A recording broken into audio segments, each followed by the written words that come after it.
you did such a great job working opposite Jordana Brewster on this, and specifically, I liked how you portrayed the married couple because you can just tell that, they've gone through a lot and ups and downs. How was it finding that middle ground where you two had good chemistry, but it wasn't like super popping off? You can tell they've had better times in the past than they're currently having.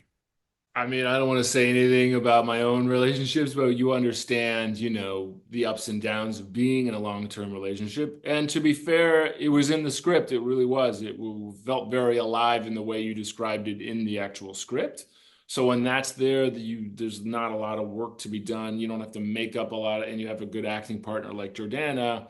It makes it easy to get what's on the page onto the screen and on that day. But those were fun scenes to do. I mean, we had a lot of different, ways to go in this script. I mean, we were happy and very sad at points, but yeah, there was a lot of different places to go. But yeah, I think we found the right level. Yeah, and I love the core premise. You two are this couple, you get a free house, which great deal, Yes. but there's this door you can't open. It's behind me right now. I, Yes, do you yes. think in real life you could avoid that allure? Your character can't quite. He wants to know what's in there. Uh, okay, so I don't know if I could do the actual Faustian bargain thing. I'd be like, it's too weird. Me personally, I'd be like, this is too much. I couldn't handle the huge Victorian house alone would terrify me to live in. But I think if I was in the actual house, yeah, I mean, I would definitely it would be too much for me. I'd have to look. I'd have to go see what was there, why we couldn't open it. I'd make the mistake. I'd be the idiot that actually opens the door we're not supposed to open and ruin everything. And who sets this all up is Laurence Fishburne's character. How is it working with him? He's such an on-screen presence during these couple scenes he shares with you. Yeah, dude. I mean, he was very much that in real life, where sometimes you're in the middle of a scene with somebody like that, and you're kind of like get lost in his voice, and you have to remind yourself to, oh yeah, you're in the scene with him. His presence is huge, obviously. He's a powerhouse actor. But he was great. Sometimes I'm not just looking at how great they are on screen. I'm kind of like looking at this stage, when I'm doing this so long now, like how they are between after cut, and how they are with the crew and everybody else. And he was very, warm and lovely and fun to work with. Yeah, he was great. He's how you want the people, you admire to be when you meet them. So that was fun for me. That's wonderful to hear. And the director, Vaughn Stein, how was it? What stood out about him? You've worked with a lot of great directors over your career. I think what worked was really nice from him. He was very, very, very positive. And sometimes what you need from a director, especially on hard movies like this that are challenging emotionally and otherwise, that you just want space and confidence to take it a step further than maybe you're inclined to do. And Bond was very good about that, very warm, and would say, he'd always be very positive. Even when I was terrible, he was very positive, which gave me the confidence to keep going and take things one or two steps further than I was naturally willing to go. And that's always what you're looking for a director, just confidence. And he was great with that. And your character in the film, he's having some trouble at work. There's some sexual harassment allegations going on. What did you find most interesting about that kind of subplot to the film? I mean, look, it was very human. I think it was very interesting to watch that. I mean, again, I'm always looking for characters that are going to do the thing that we shouldn't do in real life. I think we come up to this line, these lines in our life, these lines we're not supposed to cross, and 99% of the time you don't cross them. But in the movie, we have to explore the characters and the men and women who cross that line, and he crosses that line, and he's given what he's given because he crosses the line. But yeah, I love that. But it's also very much characters and themes and styles of movies that I was weaned on growing up in the 80s and 90s, and movies that I loved and love to this day. It had a feel of those movies, and I was very drawn to exploring those things, those leading man characters who who do the wrong thing. We spend, 90 minutes, 2 hours watching him try to get out of it or save the day or save his family from it or get out of the wrong thing he did. So that was very fun for me.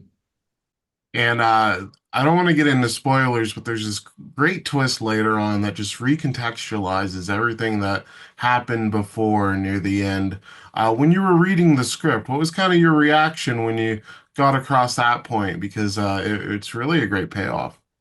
Yeah, it's cool. I again, like there was this Hitchcockian vibe to it that I love so much, and there was this, turn that is there from, really again reminded me of movies that I was weaned on that we don't see as much anymore today. That I think it's really too bad because I think they're really crowd pleasing movies. Even movies like Usual Suspects and stuff like that that we all remember so well that have these great turns and they're fun. It's entertaining, and this movie was really that. This movie has darker themes, hard themes to watch, hard themes to exist in, but it's also really fun to go and do that and watch that as an audience. So I loved it when I read it. And it's crazy, but it's been over 15 years since The Strangers came out, and that film's still so beloved. They're doing a whole trilogy now. What do you think that film is really was really so effective and has really stood the test of time? Because I just watched it again a couple months ago, and it's still just thrilling. Yeah, so I just think that's Brian Bertino, the guy that wrote it and directed it. When I read that script, it was sort of jaw-dropping, simple story, but I read it and I was terrified. It just had a feel to it that I knew if we could get half of what was on the page on the screen, it would land with an audience. And those are very tricky. We make a lot of horror movies that don't get there. And that one really did.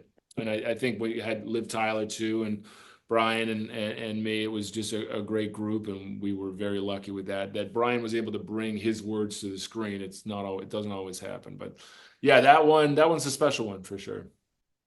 And speaking of horror, you're currently in the Teacup series, which is wrapping up its first season today, actually, while we record this. What's been the highlight of that experience?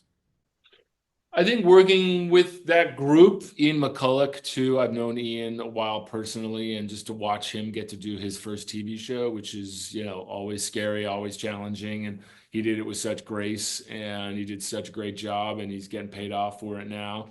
Hopefully, we'll get to do more seasons, but just that experience, it was a hard shoot, it was a long shoot, but it was great. We had a fun time. It's a very emotional show. Yes, it's billed as a horror show, but it's a family show too.